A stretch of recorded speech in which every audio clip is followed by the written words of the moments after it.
Hey everybody, this is Joe with Joe's Premium Firewood, bringing another fun-filled, exciting video. Today is my monthly inventory video. Let's get started. We'll start over here at bay number 1. This is some dry ash that I have left from what Mike brought me on Thursday when Jamie was working. And so that's dry and ready to sell. Right here is my scrap rejected pieces that goes into our wood stove to feed that. Then in here, this is what I call bay number 2. This is my other dry wood that's ready to sell. This is basically what I call my emergency reserve right now. I don't really want to sell this. If people come here, then I really have no choice, because basically what you've seen in bay 1 and bay bay 2 is all I have that's dry and ready to sell this year. Now granted, there's wood over at Gary's, and I've got a new supplier that's supposed to start bringing me some blocks soon.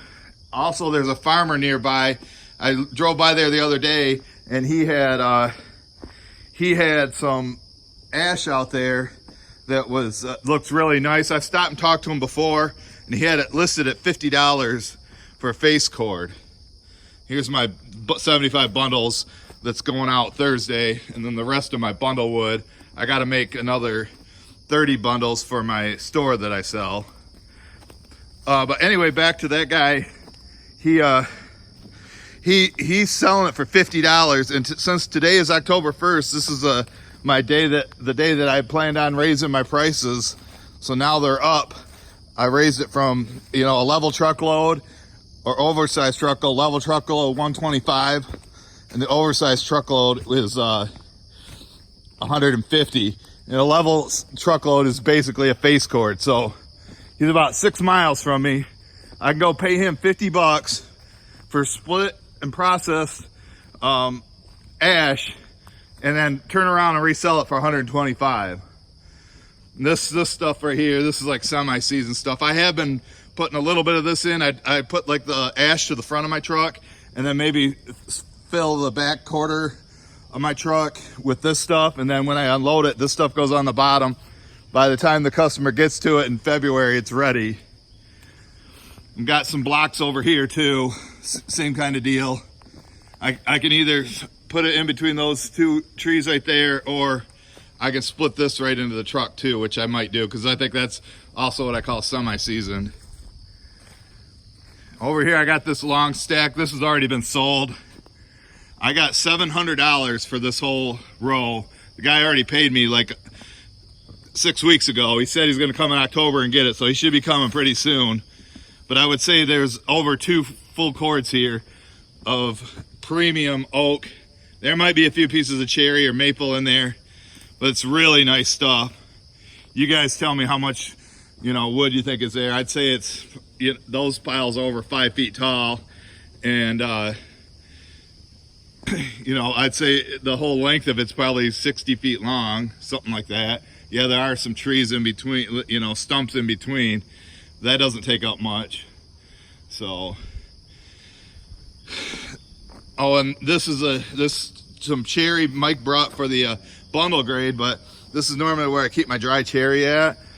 Had some apple there the other day, and some people, loyal customers, they accidentally took my apple too, but I only had like 10 pieces, and they're good customers, so I don't care. So this is ready to burn. So basically what you've seen in bay 1, bay 2, and this little pile right here is all I have left dry to sell, which is what, like 2 cords. Then this is going to be my summer inventory area for summer of 2020. Here's the wood Jamie split the other day on top of this other stuff. I make a wall around the side. I will be piling it up in there. I know a lot of people say it doesn't dry like that, but it's campfire wood, summer stuff. Once it gets unburied and gets stacked at the customer's house, it'll dry out fast. Plus it'll be, would have been here for a year. And right here is, this is all cherry.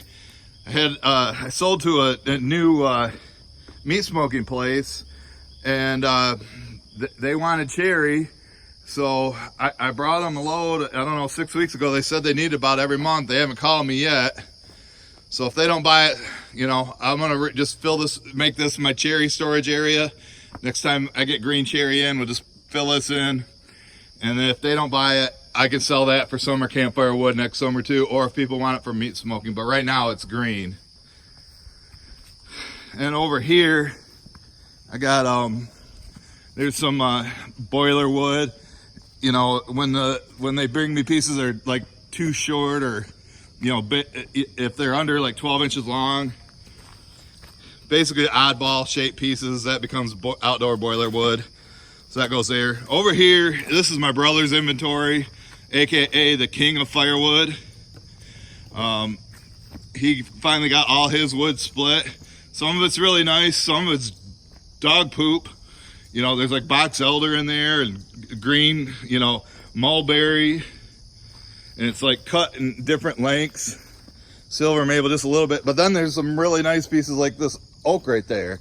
So, I mean, I guess I would buy it off him. You know, if I'm desperate and the customer's willing to take what they get. You know, I think if it sits out here by in the spring, it'll be ready. You know, all of it, some of it's ready now, but he should have sorted it better. Now we're gonna go ahead and drive down to where the rest of the wood is. Fire this up, I'll show you the mileage.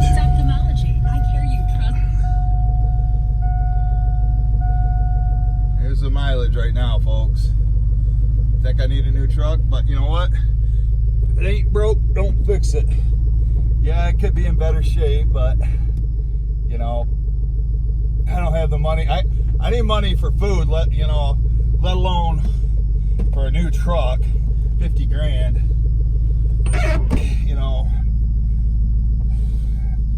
yes, I need a 3/4 ton or bigger. You know, I need this, I need that. But, you know, right now I'm just trying to meet my basic needs, you know. So we'll come down here. This, on the left-hand side, you'll see some more boiler wood. That's like a lot of that, there's a chipmunk on the pile. That's, what most of that is, what's that, wood, basswood, and then some big long cherry piece I didn't feel like cutting again. So there's that pile. There goes the chipmunk.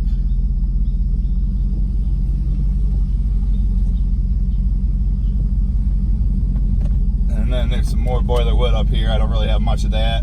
I don't usually, you know, like I say, they're just rejects. I don't go out and try to cut it, you know what I mean? Unless somebody has a specific request for it. So I'll stop right here. I left today open, yesterday open. I was hoping Mike would come and I was going to help him go over and cut some wood. You know, we're cutting at shares and he hasn't been bringing the shares over to the guy. So I told him I would help him with that, but he's got to show up. You know, yesterday was too rainy, so that was okay. There's that, my driveway stand. But I don't know, it's like almost 9:30. Normally he's here by 9, so I'll give him a little bit more time. But I got plenty of work here to do, and to sit around and hope he shows up. Right here, this is all it's all hickory. And this is what I'm gonna sell to the other restaurant, not the one that buys every 2 weeks. And there's a more rejected pieces for us. There's at least an oversized truckload right there. And then here's some hickory that needs to be split. Put on these pallets right there. All that's hickory right there. This is shagbark hickory. Yes, you know, when it sits out here, I'm sorry, it gets fungus growing on it. There's just nothing I can do about it. But this is what I bought from the golf course, and they got another load for me there, so I'll be waiting before I split this stuff. I'll knock off the fungus as much as possible. And then here's just regular, what I call smooth bark hickory. That stuff will go into that pile too, you know. But like I say, if the customers don't want that fungus on it, they need to order it green from me and then put it in a dry storage area. Because this is going to happen to it, you know, and that stuff burns. Here's some more of my long cut inventory. You know, I I bartered from that tree removal job. I ended up giving him a $100 credit for his for the processed oak that I'll deliver to him, or if he wants campfire wood. But you see these longer pieces, then again, it's got that fungus on it, you know.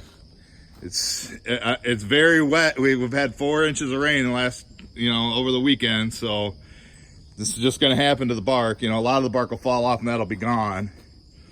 And here's some more junk wood for us. And back here, if you remember from the video the other day that I thought somebody stole from me, I'm leaving this open. I know we talked about that. A lot of people suggested leave a spot open for them. You know, they were very respectful. You know, I'll give them credit for stacking that, you know, right there, so they could get through here to that that transformer. So I think what I'm gonna do is just like lay some pallets out down here, put some there. Like this is where my green wood goes. Semi-season goes up by the house because I resell this every year. This is gonna sit here, you know, for at least a year.